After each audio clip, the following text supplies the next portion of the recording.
Good morning, my dear students. This is Entrepreneurship 2. I'm Miss Tania Poveda. Welcome back. Well, first of all, remember to keep this information with you. Save it on your computer or cell phone, tablet, whenever you have access to check it later. Okay, before we continue, I have a question. Do you remember what we were talking about last week? It was probably interview, or maybe survey, or a review, or a focus group. Okay, we were talking about focus group. Last class, we saw a video of how it started, when and why. And it is important to know when these things started because we can understand how to use them better.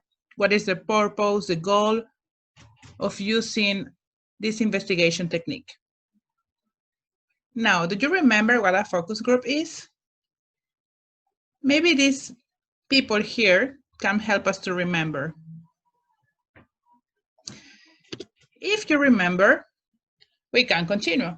Well, what is a focus group? Why will I use one?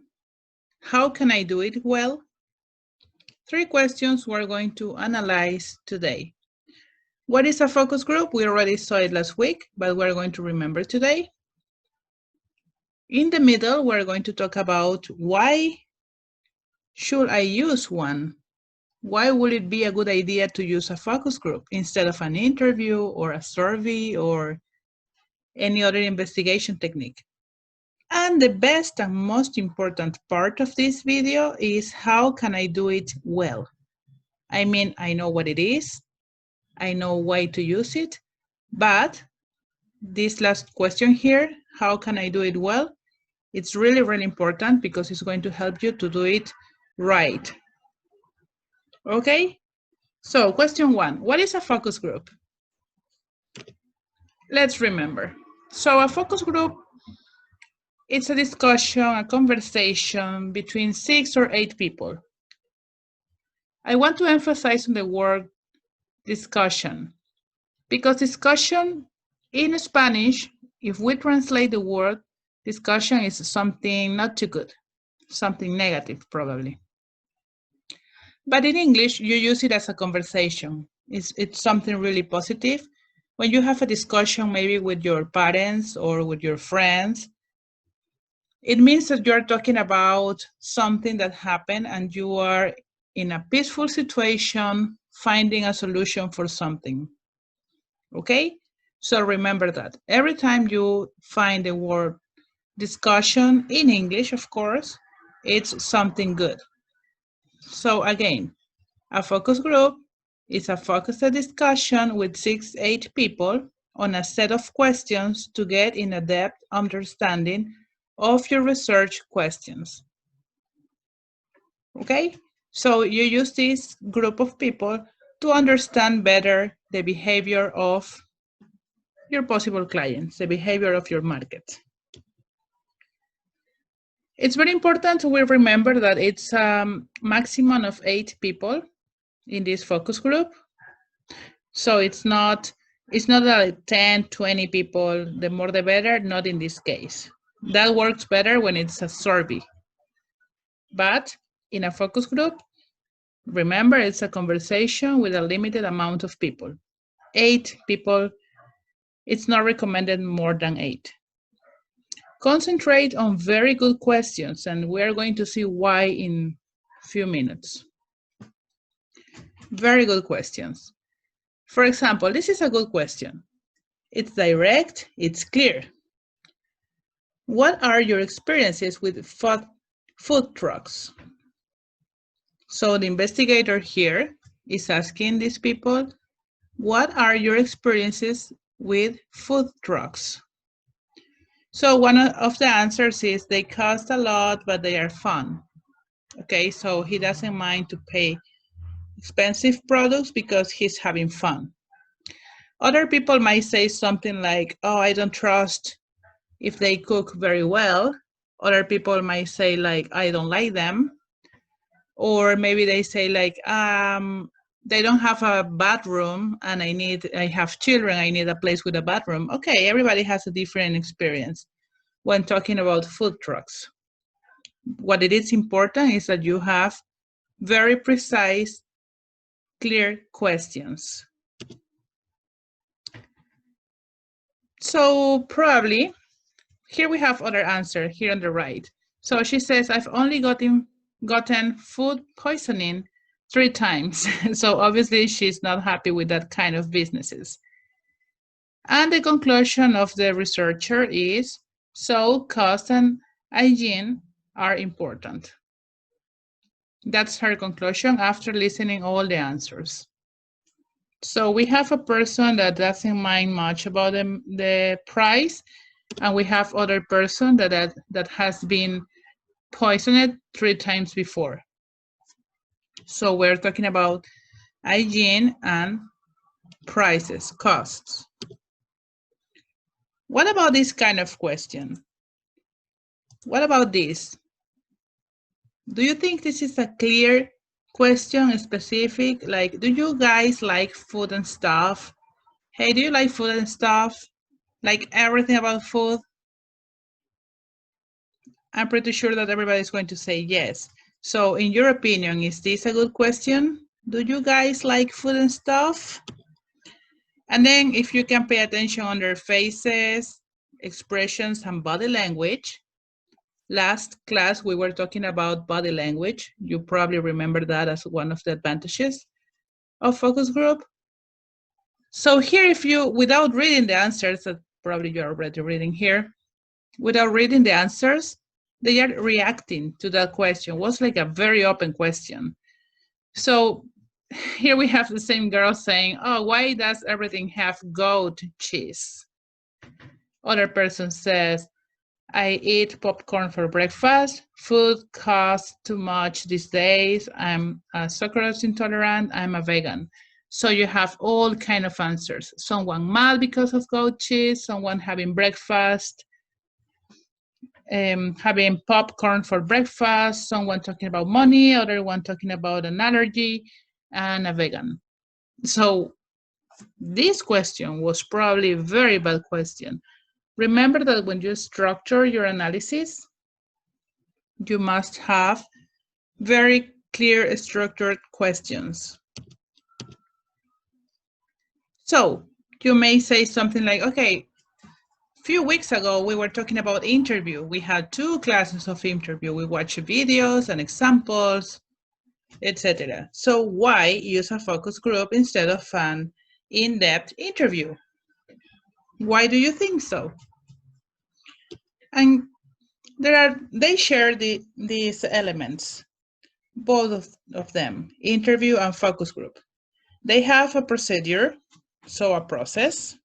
They have pre-written questions, so you make sure you have a set of questions you're going to use during those investigations. And in both cases, you're going to be in touch with people. So it's a human subjects. You're going to talk about human situations, something that is happening, how they feel, how they behave, and you're going to be observing people and listening. I remember we were talking about this before, about how you say things, about how you look, and also you observe people, how they move, where they look at, etc. So people often think that focus groups are the most efficient way to gather this data. Remember that data is it's information, it's a collection of information. So, in your opinion, do you think that focus group is the best way to collect information, to collect data?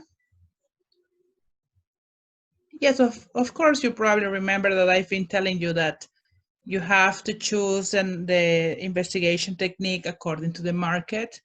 Sometimes you can use the same. Sometimes you can use 2 or 3 techniques in the same market. Yes, so, but in your opinion, focus group is the best investigation technique to collect information? Yes, but. Yes, Yes, it's one of the best investigation techniques, one of the most popular ones. And you are going to listen a lot about this in Spanish. Probably you already know about this, or probably you've been part of this before. So a focus group is a terrible idea, and pay attention on this. It's in bold letters. It's a terrible idea for questions that are personal, socially awkward, or controversial. So if you're going to work on a focus group, make sure that you are not going to talk about these three things. Something personal about your family, about your girlfriend, your boyfriend, etc. Socially awkward. Awkward is ridiculous. Something that is like, that makes you feel uncomfortable. Okay? Or controversial. Make sure that you are not talking about this. Remember, you are working with human beings and we have feelings. We don't want to be in a situations that you feel uncomfortable. So when you are the researcher, make sure that your set of questions don't include these three aspects, okay? Nothing personal, nothing socially awkward, nothing controversial, okay? Avoid these situations. Avoid situations that might make people in your group maybe combative, like they are going to fight, they're going to have an argument. Polarized. You know what polarized is? It's when you, for example, something is going on TV and then like very sad and then you cry because you feel or you think that you feel like the person on TV. So you project in yourself, you polarize. Or the opposite, you have a situation inside you, something is going on, and then you think that someone else is feeling or thinking the same. So you take a situation from one pole to the other pole, from north to south. Or avoid something that is embarrassing, something that is going to make people look bad, embarrassing. Okay, so remember, working with people, you need their information. You need their real and honest answers. Make people feel comfortable. Make people feel happy. Make people trust in you. So they are going to give you the right and honest answers. Of course, don't expect the answers to be what you wanted, because it's not important what you want. What it is important is that you discover, you find out what people think, even if you like it or not. That is going to help your business to find out solutions to your problems, to the problems of your business, or probably get better ideas for a new business.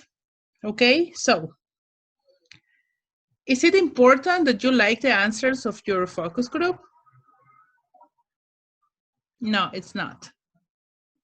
Is it important that people are honest and tell you the truth about your investigation? Yes, yes, you need to be in a truthful environment where people can speak and be honest, and you are going to use that information to take decisions. So this is an example of a very, very uncomfortable, awkward, socially awkward, controversial question. This is a terrible kind of situation.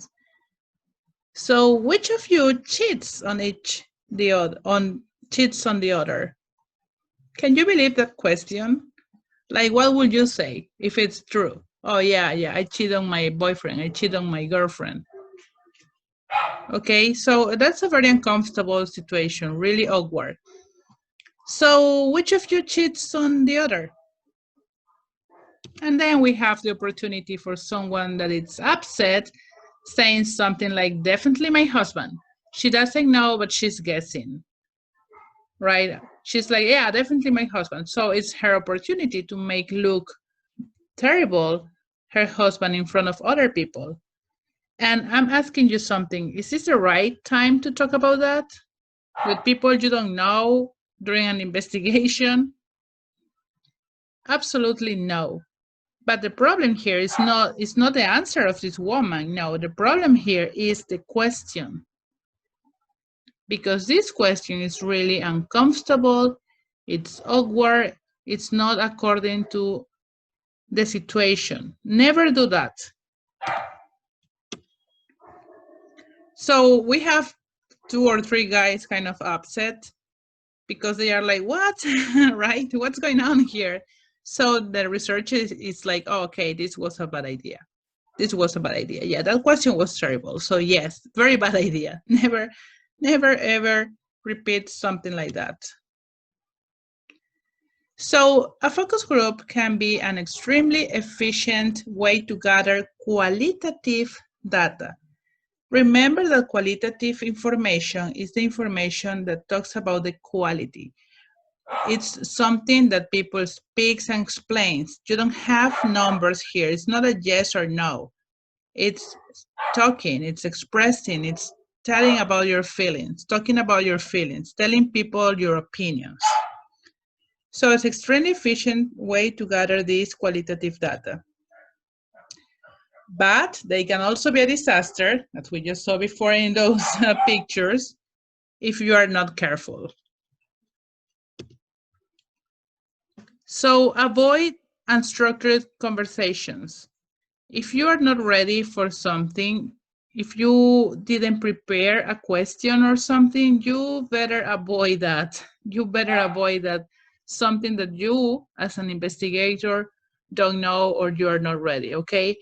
So if something is going on there and you are not ready, just avoid that. Skip that and keep going with your next question. An exploratory question is open-ended and designed to help the researchers define key variables or topics. Okay, this is something very important, design. You need to design your research, your set of questions. The participants control the topics of discussion.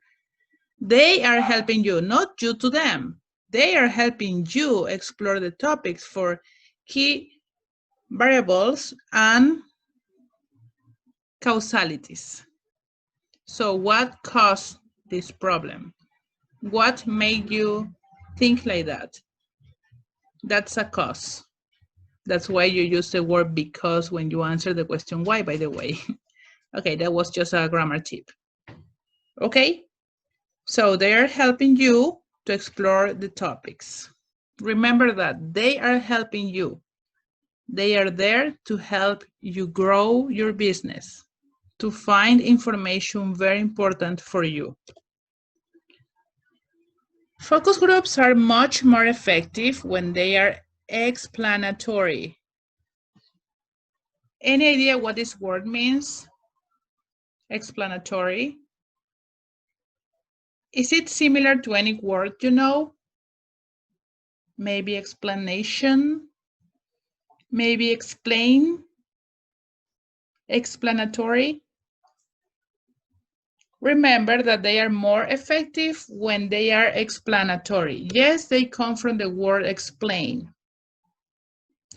So you've studied the theory, learned the best approaches to answer your research questions, and have designed your best protocol to get that data. So it means you got ready. You had all your research, you did your desk research, we already talked about that. You analyze data, numbers, etc. So once you have an answer, make sure that you understand what the person meant, and you can add questions like, explain what you mean, or what do you mean by that?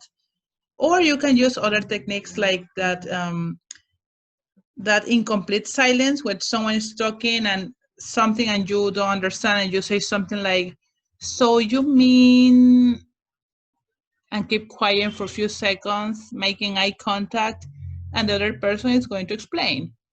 You can use that kind of methods. Remember, body language, eye contact. Very important. So this is explanatory, that you explain. So focus group is much more better if it's explanatory. Focus groups are very useful when they are combined with other methods.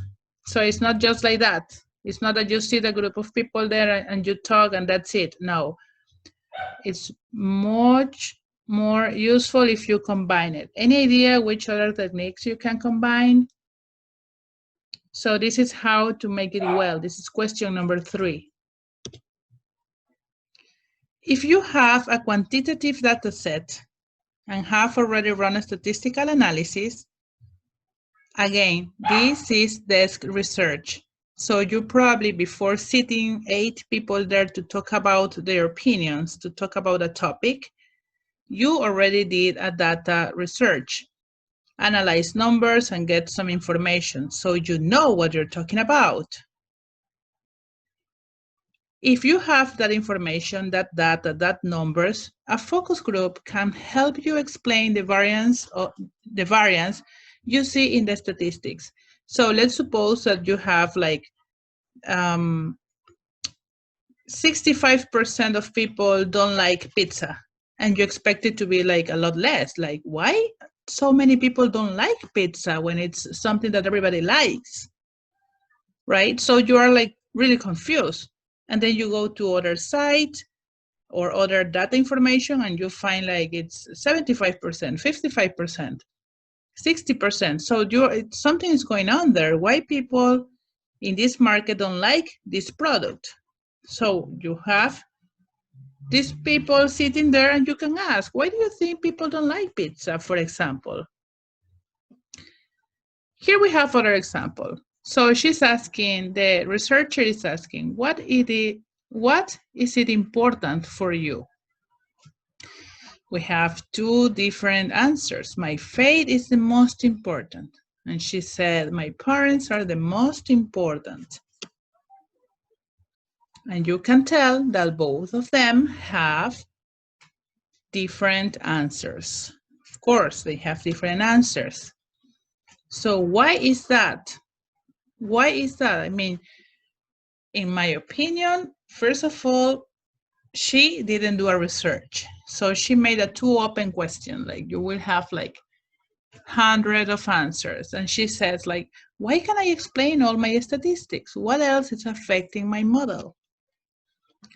An explanatory focus group can help you triangulate the data you have collected. When talking about triangulate, we're talking about what you know or what you want to know, plus the desk research you did, your data, the information you got, and the focus group results. So you combine these 3 points, and then you find like the middle point. What's going on here between these 3 variables? So try ending your project with a focus groups with experts in the field. So you probably invite someone who knows better than you, and you can invite this person to speak and talk and explain or talk about this. So this is like the order. First, you can do a statistical analysis. Then you can do an interview with subjects affected, like it says here, by the research questions. So first, data analysis, then interview, and finally, then interview or focus group with experts in the field of your research to help you explain your findings. That's it for today. I hope that you enjoyed, that you learned a lot more about focus group. Remember, today we studied what it is, why to use it, how to do it well. So have a wonderful day. See you next week, everybody. Bye-bye.